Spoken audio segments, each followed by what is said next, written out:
guys. So today I'm in Perryopolis, Pennsylvania, and I'm here for a very special location. If you follow me on Instagram, you already know that I've been here before. I came just to see the exteriors and been waiting patiently for the guided tours. I posted some pictures and a little small clip on my Instagram story. But if you don't have Instagram, don't you fear. You're not going to miss out. Now you're going to get to see the interiors of the Buffalo Bill house. Hi, I'm Chris Rowan, the owner of Buffalo Bill's house, the real home where The Silence of the Lambs was filmed. For our guests.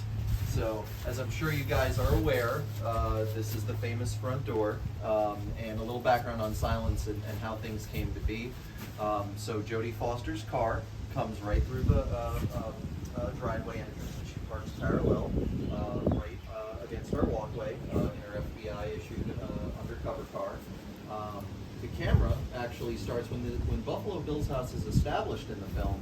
It actually starts right on the Youghiogheny River. You'll notice we have really gorgeous views. That was actually a judgment call by director Demme, who was very interested in the fact that the home was framed by a river and also an active cargo railroad, which we will dig into a little bit further into the tour. But the railroad actually that touches this house has a lot to do with how this house came to be chosen to be shot in for the film. If you'll notice across the way, and we will get a little closer to it later in the tour, but do you guys see that old decrepit bus over there? Mm-hmm. That is a screen accurate, screen used bus. The establishing shot from the river pans 180 degrees, passing that bus, and ultimately focusing on Jodie parking her car and then walking up the walkway and the porch you're now on. So that bus has been there since the 70s. Wow. I do not own it. It is my neighbor's, my neighbor Terry. He's been on the property for some time, and it came with the sale of the property. And he's an avid fisherman. He's actually a photographer for the Pittsburgh Penguins, the hockey team, and he uses it to keep his fishing gear and a fridge inside. Did a mint green by production for the film. It was already quite in disrepair even 30 years ago when they shot. I didn't know that. But they did want to paint it a mint green, basically just so it would pop on camera. So production did go over there at the time and do a full paint job on that, just to make it pop a little more for camera for the establishing shot. Of course, is where Buffalo Bill and Clarice meet for the very first time.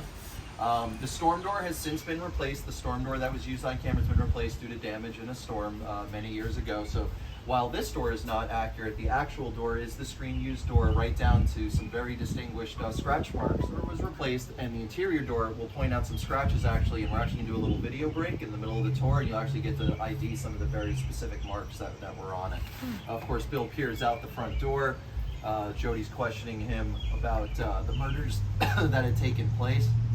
Does anyone remember the line that Bill issues specifically at the door in regards to when Jodie's questioning? Mrs. Leckman lived there? Right, and he was she a great big fat person? Yeah. And Jodie's response is yes sir, she was a big girl. Yes, so kind of fun, kind of cute. I always like that. So we'll go right on in, guys. Don't be shy. Come on in. I'm going to ask that you kind of come on into the everything. I can tell you're excited. Oh my gosh, you don't even know. Good. I don't think you'll be Oh yep, my kind of gosh. populating this region. I'm going to talk from up here. Oh my god. Oh my god. So for the very first interior shot of the house, actually I'm standing up here for a very specific reason, because the camera was actually placed on the second stairwell rung, right where I'm standing, and that's a choice by the DP.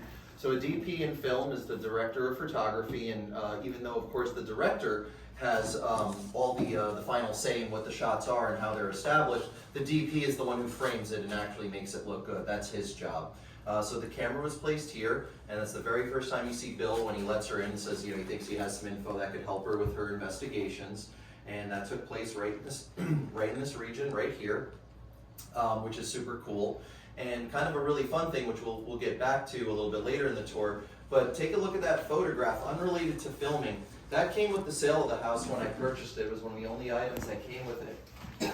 That's the original owners of this house, and that photo was taken in the 1930s.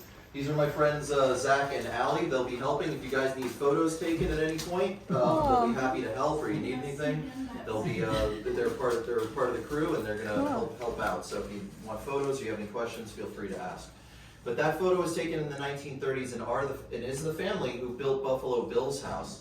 We'll get into more a little bit later, but the building you parked by is our 3-car garage.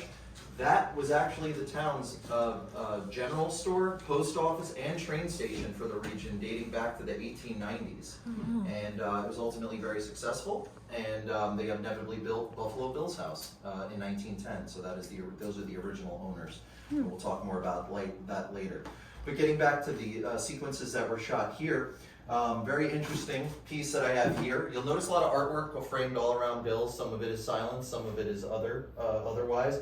But this piece was actually donated by the woman who owned this house when Silence was shot. So what you're looking at is actually a real piece of wallpaper that was utilized during filming that was left behind by the art department. The art department is the group of people who obviously do the aesthetics of sets. They make things look good, basically any props that are in a scene and stuff like that. So when we went public with our website last year, she actually reached out in our email and said, "I'm actually the owner who used to live here, and I'd love to talk with you if you're curious to talk." So of course we met up, and she actually graciously donated some personal mementos that were left behind from production in her house 32 years ago. So that is a screen accurate piece. One of two actually, and we have another one in the kitchen. Quick little background on me. I basically I make a living, my day job is I work in film production. I've been doing it just shy of about 20 years now. And I am an art director and a prop stylist, so I do work in the art department on feature films, commercials, corporate video, photography, basically anything set related or design related. I come up with elements, or I read through a script at the client's request, and then basically physically source the items and make them look good. Doing that, is certainly a creative job. I've always been a creative type, creative guy, and it's really nice to work in a field that, I've always been very passionate about. I'm a film buff. I'm sure you guys all are too. And it's nice to work in a field that is so rewarding in that capacity. And that was also some of the inspiration for how Buffalo Bill's house came to be. So as we make our way down, another screen use piece has not been here since the 50s. You'll notice this piece, it's the original lighting fixture. It dates back to the 50s in it. And as you walk around, you'll see lots of artwork in Bill's house. This piece over here is an original theatrical release movie standee. That is not a piece that would ever be for sale to the public. It's very rare. It's very hard to track down. I actually found it in mint condition. It had never been displayed. It was still in a box for 30 years. But that is what you would see in a movie theater, much like you go to today to promote the film. Very hard piece to come by. It's a great photo op piece as well. I'm sure you didn't miss the custom-made Buffalo Bill rug on the floor. We get some of our guests have said it looks an awful lot like David Lee Roth from Van Halen in his heyday in the late 70s, early 80s. And I see it now, so it's definitely got a glam rock connotation to it. But of course, that's Bill, mid-tuck, if you will, from the dance sequence, which we'll certainly be revisiting a little later in the tour. But that's a custom-made piece I had commissioned to get done here, which is super cool. And I'm sure you didn't miss the life-size Hannibal animatronic, which is fun. This piece was limited to roughly 800 examples, and it's from 2009. They did a very limited run of them. Also another piece that's super hard to track down. When I bought him, they're so hard to come by that he was actually in disrepair. He no longer worked. And I actually had him shipped to an animatronic specialist out of Chicago to be taken apart and fully reworked so he could work again. And he does deliver about a dozen lines from the movie. So closer, please. Closer. Oh my God. Well, hello, Clarice. A census taker once tried to test me. I ate his liver with some fava beans and a nice Chianti.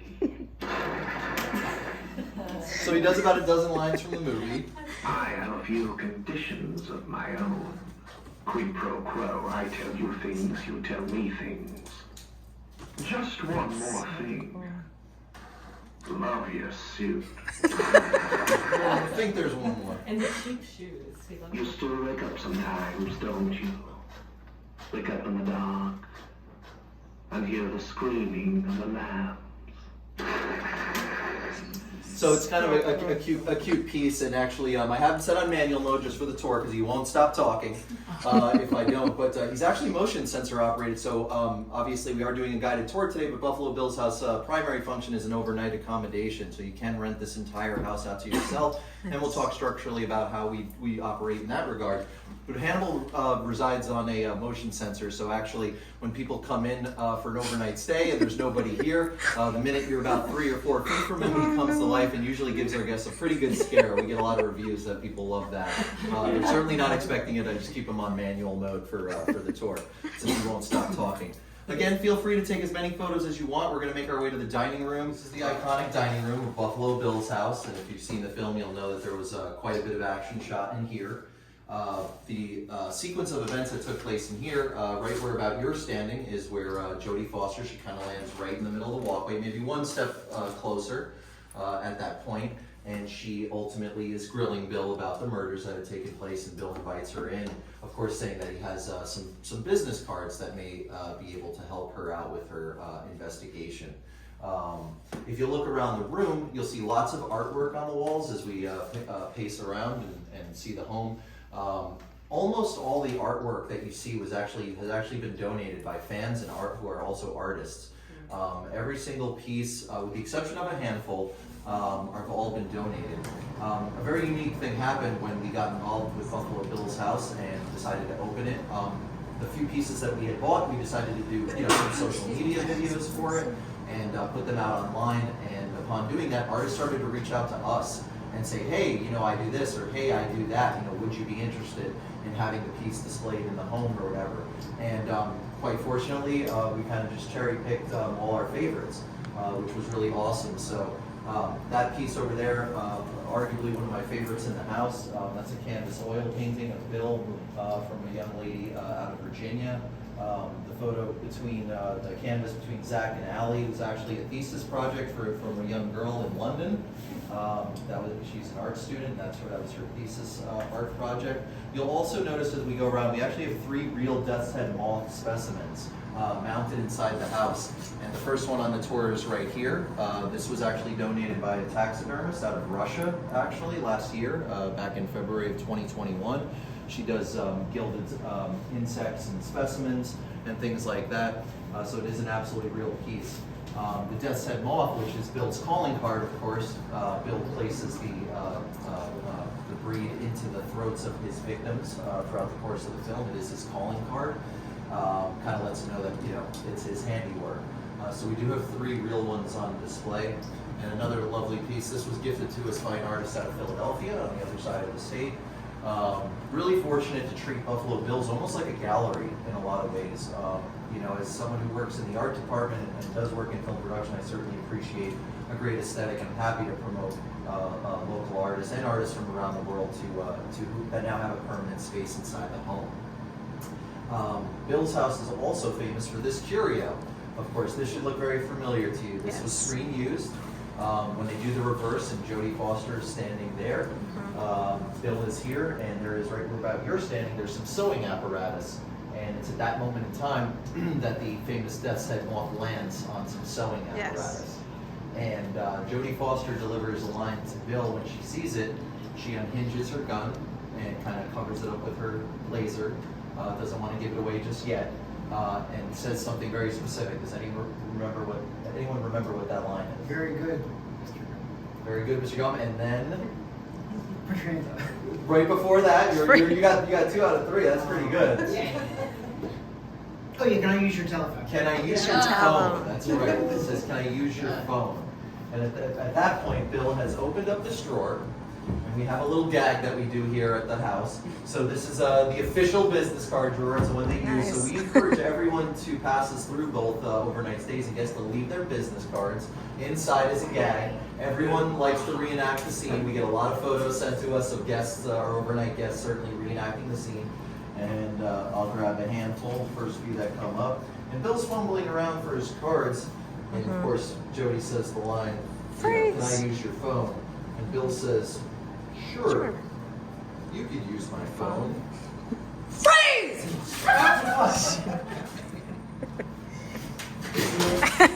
Nice.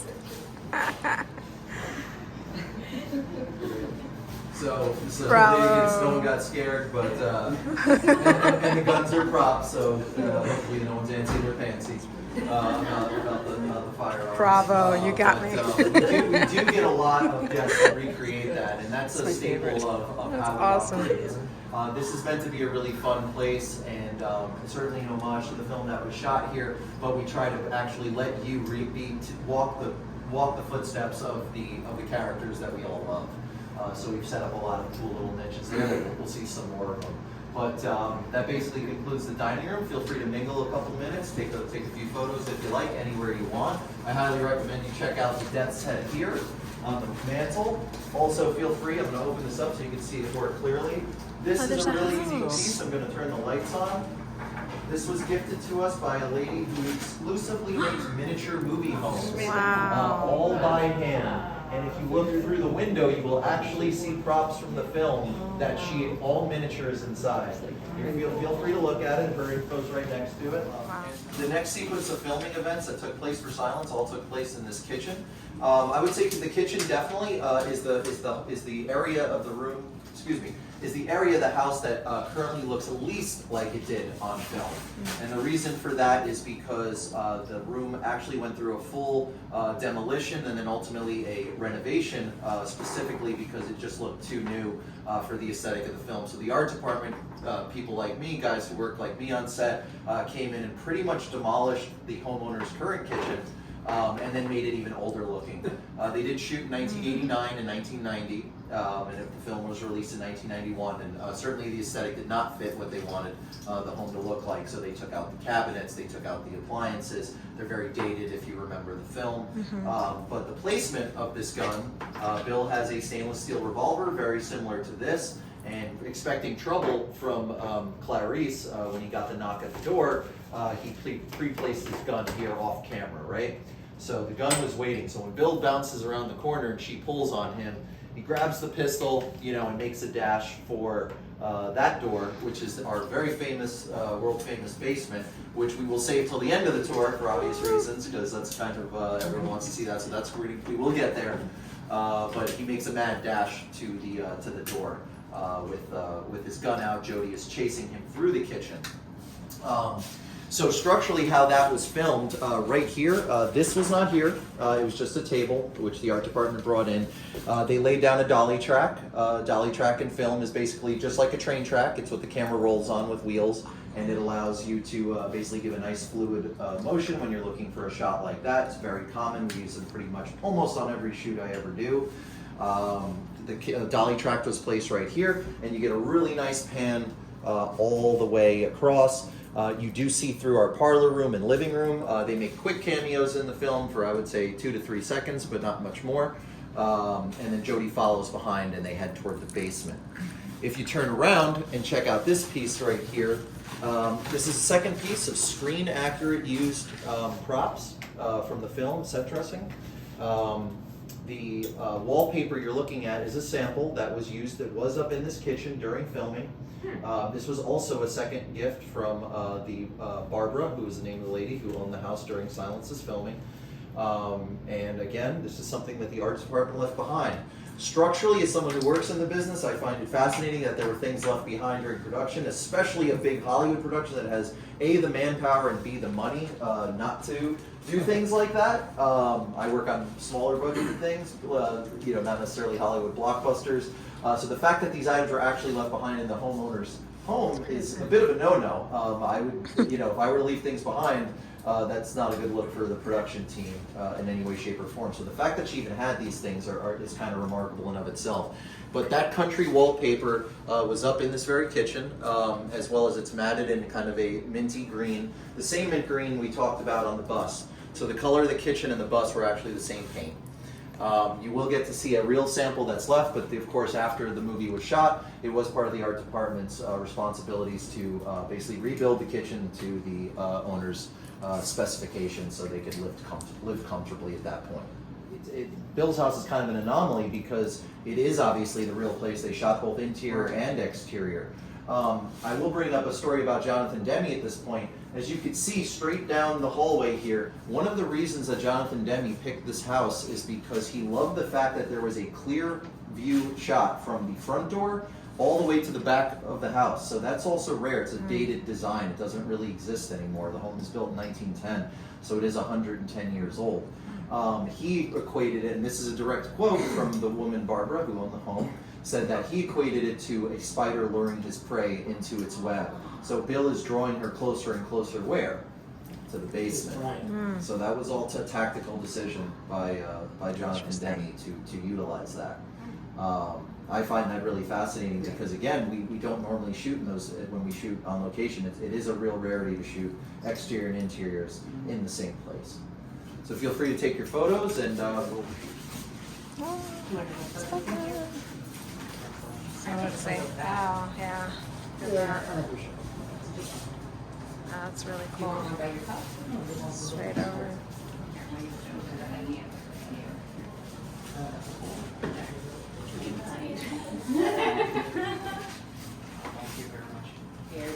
So where we're standing now is the parlor room, and as I said before, the parlor room just makes a very quick cameo. You probably have to pause it to catch it. It's when Bill and Jodie both cross that door with the kitchen, with their guns out. And you do have a straight shot. You'll notice the mantle in the film. You'll also notice this really great original lighting fixture. That was also showcased in the film.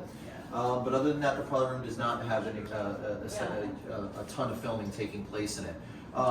Design speaking, the home was built in 1910, and as you walk around, you'll see obviously a lot of artwork and stuff, and we talk about that, but from a design perspective, all the furniture and all the pieces were sourced one at a time, individually, by me.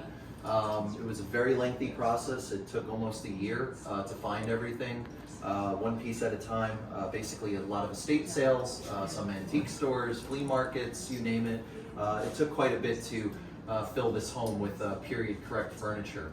The goal of the house was to structurally keep it a Victorian aesthetic based home, and then of course kind of pepper in the dark sensibility of silence and pay homage to it in a tasteful way. When we first opened, people weren't actually sure, like, what is Buffalo Bill's house other than being the Silence House? Is it a haunted attraction? You know, people thought that. Is it somewhere where actors jump out at you? Is it that type of an experience, like an escape room or something? People, you know, is it a bed and breakfast? Is it this? Is it that? So, you know, trying to clarify it and get it out there for the format that I wanted, which was a private experience. Because when you rent Buffalo Bills, you don't actually rent a room. You get to rent this entire house. So we only rent exclusively to one booking party at a time. So regardless of whether you're one person or 8, everyone gets the entire home and the 2 acres of property that sit on it. It's basically yours. There's no one here to check you in. It's self-check-in based. So it is really an exclusive private experience, and there is no other filming location in America that offers that level of exclusivity. So we kind of pride ourselves on creating an experience that people can have in their own relaxed format and not feel rushed, which is super cool. Some of the things to note from the house, before I forget, our second Death's Head moth, that's a real one in the Gilded Silence poster. A second specimen that came out of a taxidermist from Philadelphia, a talented young lady who deals with specimens. It's our second real one in the home. And you'll notice a nice Buffalo Bill emblazed Victorian plate. And as you turn around, the national headline, of course, that's prominently showcased in the film, the Bill Skins Fit headline. We get a lot of love for that piece of art as well. Very, very popular with our guests. They like to post your photos. The only piece that came with this house during the sale, furniture-based, is in this room, and it is that church organ.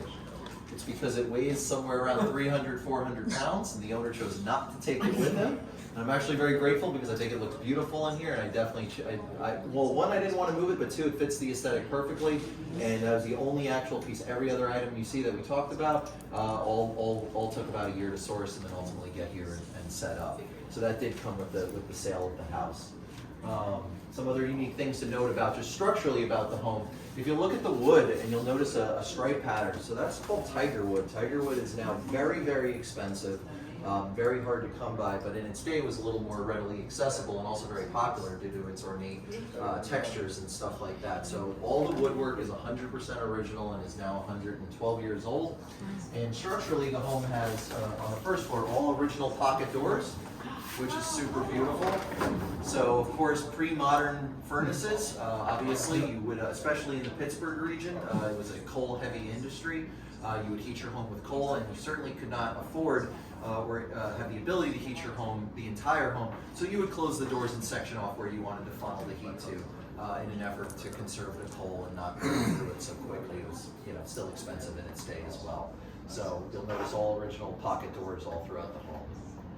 All right, we'll make our way. Feel free to take your shots, and we'll make our way green paint that has been recurring. Neat. It's the last little piece of it, and actually, this was a tactical decision by the previous homeowner. She personally told me they didn't want, they certainly didn't want a green kitchen, but they did want a small memento of the film, what it looked like for film. So they kept just the interior of the door frame. So the kitchen was painted this, along as well as the bus across the way. It's the last vestige of the original paint that the kitchen looked like on the time. So let's go on in and let's see the basement. Who wants to see the workshop before? I can't believe this. You're walking down the stairwell where Jodie and Bill walks in. That's just an alarm. That's okay. Wow.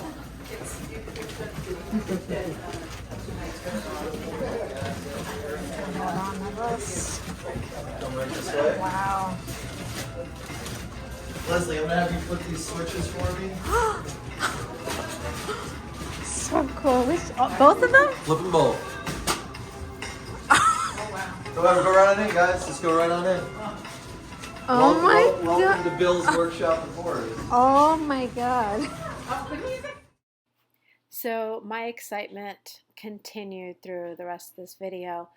But due to the song, I wanted to do a voiceover. You know why. But yeah, I'm just showing you here all the details here. He did such an amazing job. And by the way, I wanted to apologize that my thumb keeps getting in the way in this almost entire video. Oh my gosh. After I saw it, while I was editing, I was like, oh man, I need to be more careful. So yeah, I'm so sorry about that. But yeah, just check it out. And then I think right here he mentions that head right there. That's Benjamin Rascal, I believe that was his name, his head. And I think right here I said something like, wow, the attention to detail.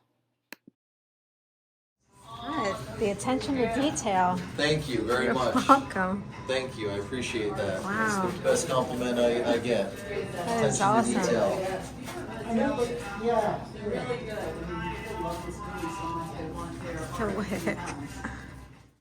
So this is Workshop of Horrors. This is what I like to call it. This is my faithful recreation as an art director of props from screen grabs in the movie.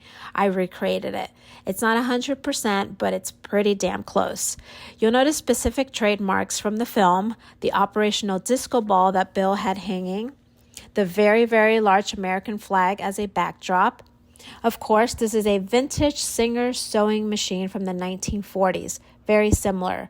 It also has the filigree still intact and is still gold-plated, which is very rare given the age of the unit. It's a very hard piece to track down. I was looking for something for quite a while before I found it.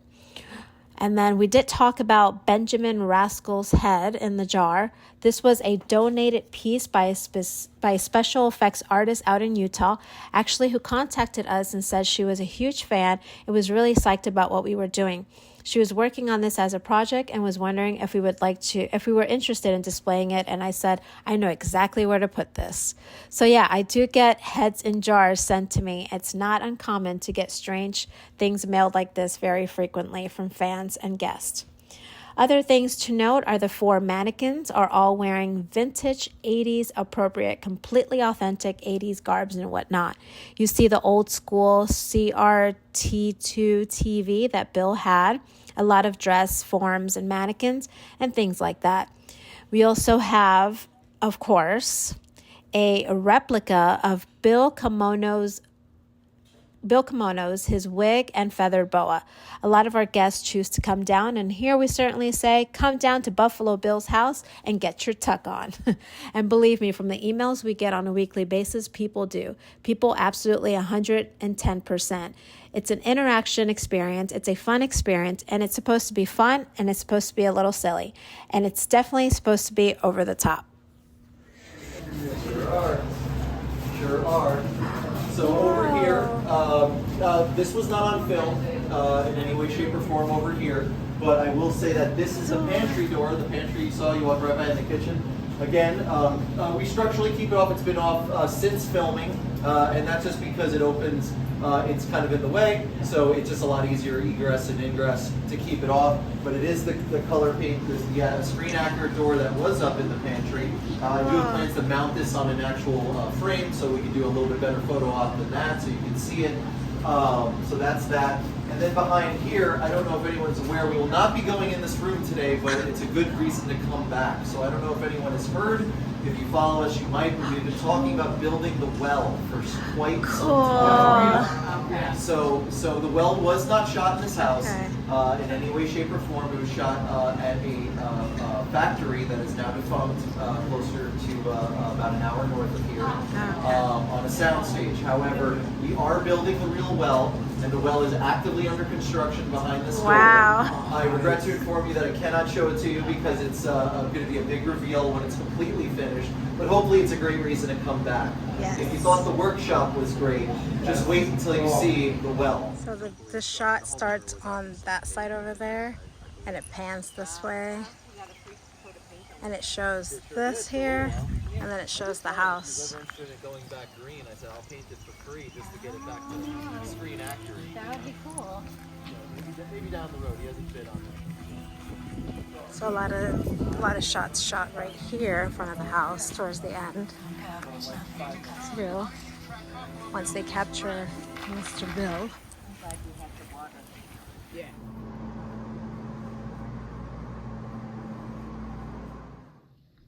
she was a big girl, sir. Yeah, I mean, I read about her in the newspaper.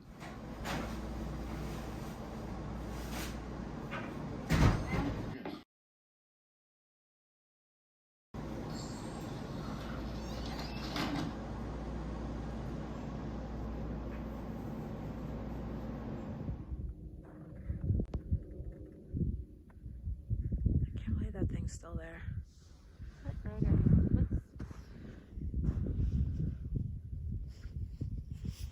Buffalo Bill's house. Whoever it was that waved at me from the window, hi back.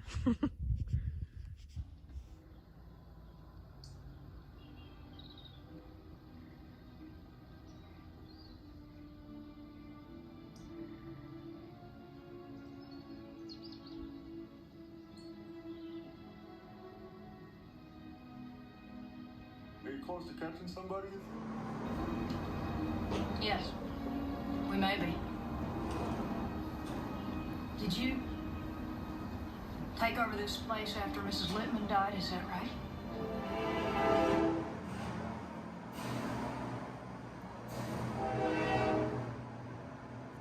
For more information on how you can stay overnight in the real home where The Silence of the Lambs was filmed, check us out at buffalobillshouse.com.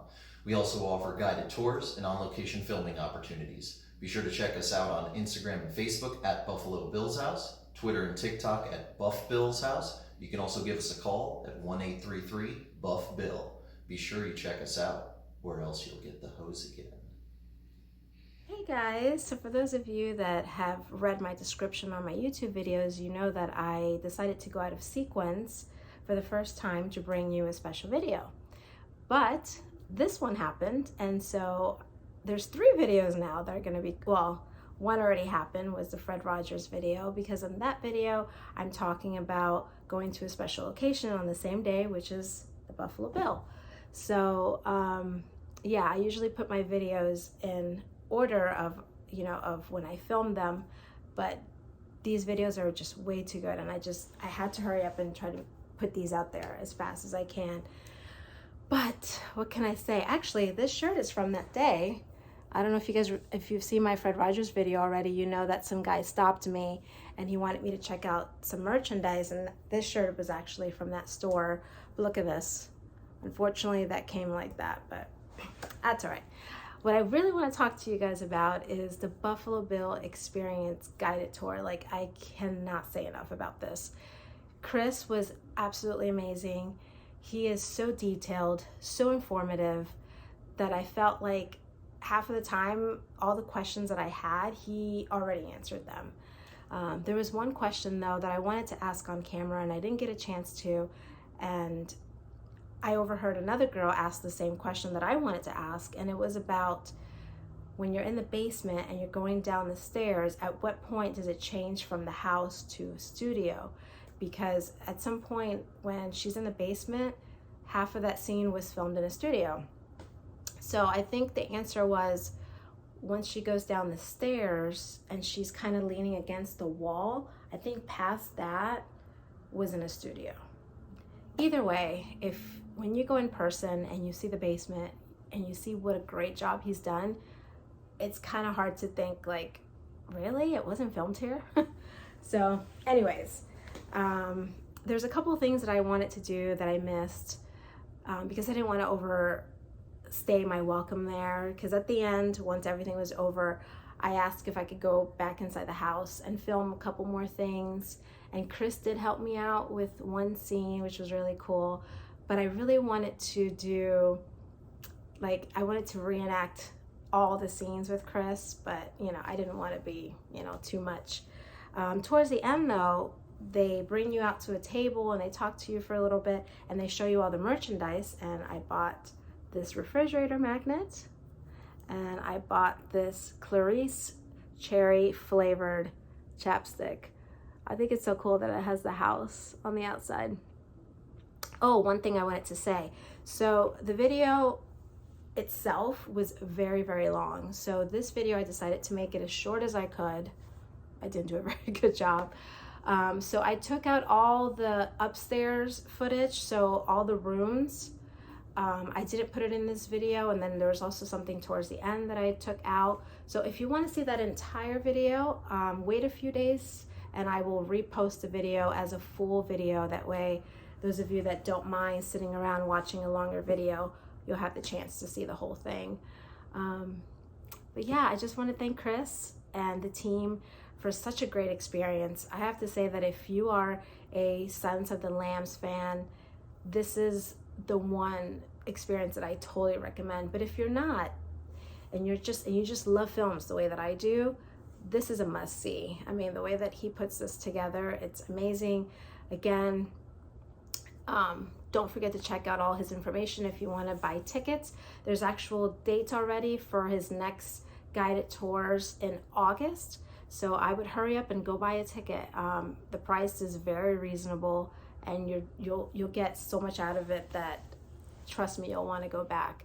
I would love to go back because, as I don't know if I think I put it on this video, the well that he's constructing right now, I have to go see.